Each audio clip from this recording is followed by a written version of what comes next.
I used to be a chronic procrastinator. In the morning, I'm up, I'm fresh. It's like a ritual to me. When I write it down 3 times of these 10 minutes, I'm just gonna turn my timer off and be like, wait, since I started this, I might as well just finish it because now I feel like doing it.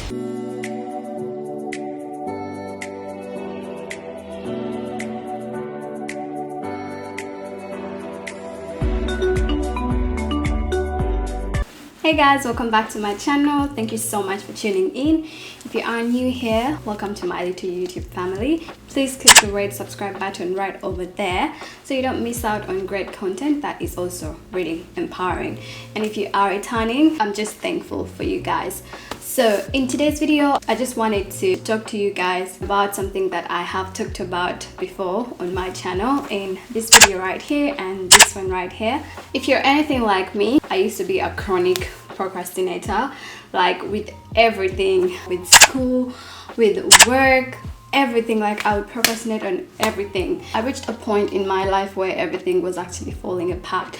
I was really struggling to make ends meet. I was really struggling to even like keep up with my relationships, with my friends, my family, and just everything, until I reached that rock bottom. That's when I decided that I am going to stop being like this person.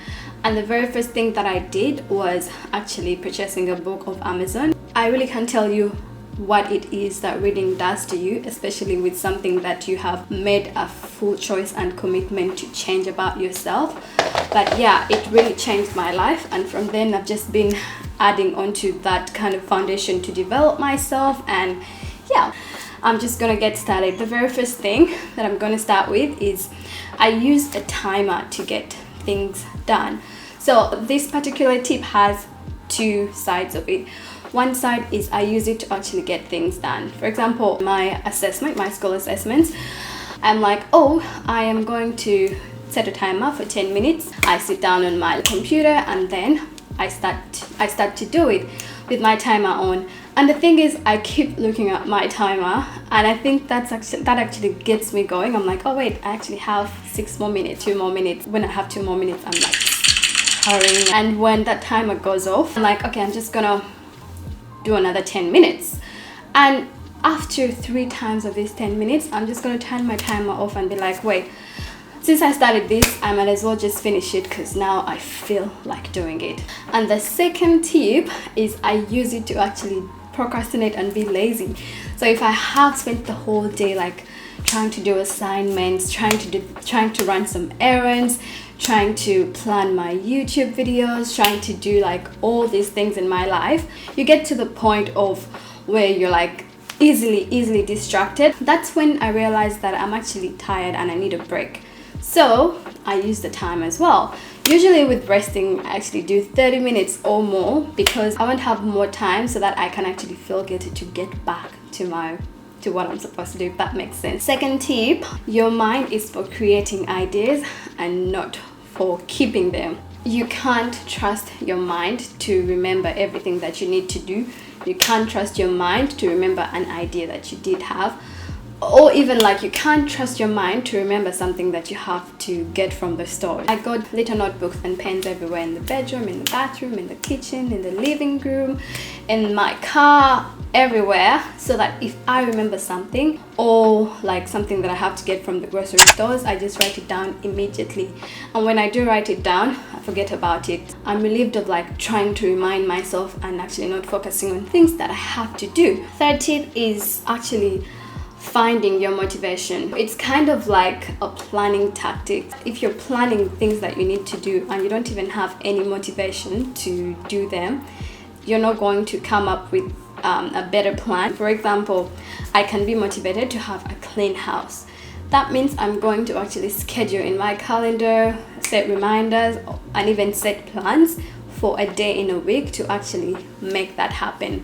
And if it's still too much and overwhelming, I'll break it down. I'll just be like, oh, I'm gonna start with wiping, and then I'll do some vacuuming, and then I'll do some mopping, and then I'll do some dishes. But I cannot make it easier for myself if I don't have a motivation of a clean house. Like, you just find a story to go with the plan. Even with my school assessment, I'm like, okay, I want to be an educated woman, so I need to do my assessments. Even if I hate doing them, I am going to plan days and times when I'm going to do it.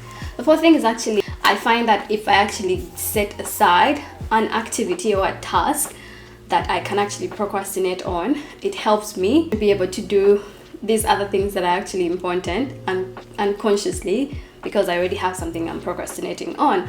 For example, the main thing that I actually really do procrastinate on is watching series on Netflix. I love it, but it's an activity that I put away for procrastinating. It's kind of like I'm still procrastinating, but I've actually found a task that is not important to do it. Unconsciously, I'm going to be doing these other things that are actually important because I already have something that I'm procrastinating on. It's fun that I get to procrastinate on something. The fifth one is getting an alter ego. So I find it's so much fun to have an alter ego when I'm doing things. I get more energy because I'm like, oh, now we're going to be this superwoman doing this. The fact that I get the courage to do things is empowering to me. For example, if I need to do things around the house, I have a hair bonnet that I actually put on. So it's like my mind knows when I put that on, I'm going to get things done. Put on really comfy clothes, play some music, or sometimes I'll put on like cleaning or organizing YouTube videos that I will use. So an alter ego can be fun. It's a creative idea. It gives you more energy and it gives you more courage to actually get things done. And finally, the sixth one is just getting out your bullet journal. So what I do in the morning, I'm up, I'm fresh. I know that day I need to do things. Usually I already know things that I have to do the night before. I just look at my calendar and I'm like, okay, what do I need to do? So I just wake up, I'm fresh, and then I just grab my bullet journal.